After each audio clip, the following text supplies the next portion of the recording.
घर के अंदर सुबह सुबह चोरी हो जाती है। उस समय घर में 3 नौकर मौजूद थे। पूछताछ करने पे पहला नौकर कहता है, फ्रिज में रखे सारे फ्रूट्स खत्म हो गए थे, इसलिए मैं तो फ्रूट्स लेने बाजार गया था। दूसरा नौकर कहता है, मैं तो अनार का जूस निकाल रहा था। और तीसरा नौकर कहता है, मैं तो फलों के बगीचों में पानी डाल रहा था। मेहुल समझ जाता है कि तीनों में कौन झूठ बोल रहा है। क्या आप सोच सकते हैं कौन झूठ बोल रहा है, ए बी या सी? जल्दी से सोचिए।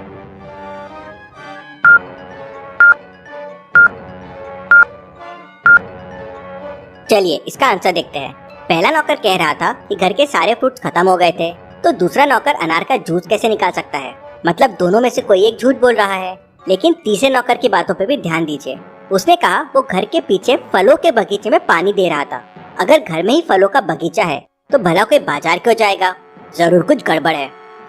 मेहुल घर के पीछे जाता है तो वहाँ सचमुच एक बहुत बड़ा फलों का बगीचा होता है, लेकिन बगीचे में कोई भी फल नहीं होता। बगीचे के अंदर 2 औरतें काम कर रही थी। मेहुल उन दोनों से पूछताछ करता है तो पहली औरत कहती है, साहब कल रात बहुत बारिश हुई, आंधी तूफान आया, तो बगीचों के सारे पत्ते यहाँ वहाँ गिर गए थे, मैं उन्हें इकट्ठा कर रही थी।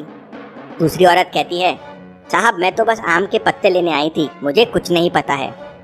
लेकिन मेहुल समझ जाता है कि कौन झूठ बोल रहा है। तो क्या आप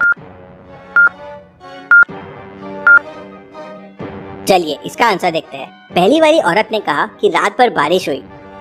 इसका मतलब तीसरा वाला नौकर झूठ बोल रहा है, क्योंकि उसने कहा था वो बगीचे में पानी डाल रहा था। अब भला इतनी बारिश होने के बाद कोई पानी कैसे डाल सकता है?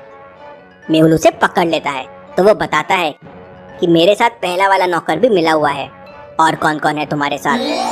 तो पहला नौकर बताता है कि उनके साथ एक और आदमी है जो सारे गहने चुराया और अभी अभिलाषा ज्वेलर्स में बेचने के लिए गया है।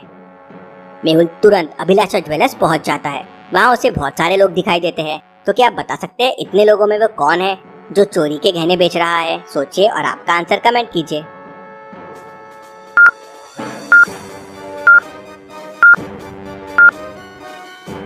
चलिए इसका आंसर देखते हैं। बाकी सब लोग गहने देख रहे हैं, लेकिन ये आदमी के हाथ में देखिए अलग अलग टाइप के बहुत सारे गहने हैं। अब कोई एक साथ अलग अलग टाइप के इतने गहने तो देखेगा नहीं, मतलब ये गहने बेचने आया है। मेहुल समझ जाता है और उसे पकड़ लेता है। Detective Mehul rocks. चलिए अगली पहेली देखते हैं। मेहुल एक फंक्शन में जाता है जहाँ उसकी बहुत खातिरदारी होती है। सबसे पहले उसे खाने के लिए एक एप्पल दिया जाता है, उसके बाद बड़े बड़े बनाना दिए जाते हैं, उसके बाद उसे कोकोनट का पानी दिया जाता है और लास्ट में उसे ड्रैगन फ्रूट दिया जाता है। मेहुल समझ जाता है कि ये सारे फ्रूट उसे पैटर्न में मिल रहे हैं। सोचिए और आपका आंसर कमेंट कीजिए।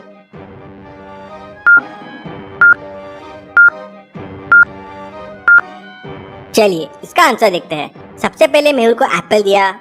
एप्पल शुरू होता है ए से, फिर बनाना दिया बी, फिर कोकोनट दिया सी और फिर ड्रैगन फ्रूट दिया डी। मतलब ए बी सी डी के पैटर्न से उसे फ्रूट्स मिल रहे थे। चलिए अगली पहेली देखते हैं।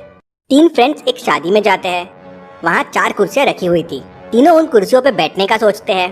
अब कुर्सी 4 है और लोग 3 हैं, मतलब एक कुर्सी छोड़नी चाहिए। क्या आप इन कुर्सियों को देख के बता सकते हैं कौन सी कुर्सी पर नहीं बैठना चाहिए, ए बी सी या डी? सोचिए और आपका आंसर कमेंट कीजिए।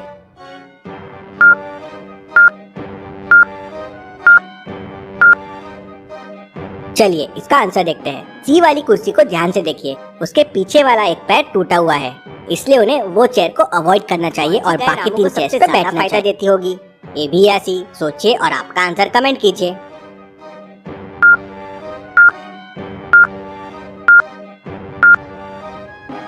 चलिए इसका आंसर देखते हैं।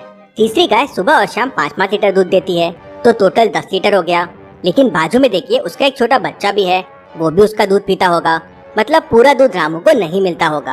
अब पहली गाय 4-4 लीटर दूध देती है, मतलब 8 लीटर हुआ। मतलब दूसरी गाय जो 9 लीटर दूध देती है वो रामू को सबसे ज्यादा। अगली पहेली देखते हैं। एक कंपनी में चोरी हो जाती है। उस समय ऑफिस में 3 लोग थे। मैनेजर तीनों से पूछताछ करता है। पहला कहता है, मुझे तो भूख लग रही थी इसलिए मैं बाहर चाय पीने गया था। दूसरा कहता है, मुझे अपने दीदी के पास नेपाल जाना था, लेकिन बस की सीटें खत्म हो गई थी तो मैं तो ट्रेन टिकट लेने गया था। तीसरा आदमी कहता है, मैं तो अपने पत्नी के साथ हनीमून के लिए लंदन जाने वाला हूँ, इसलिए मैं तो वीजा ऑफिस गया था। तो क्या आप बता सकते हैं तीनों में कौन झूठ बोल रहा है? सोचिए और आपका आंसर कमेंट कीजिए।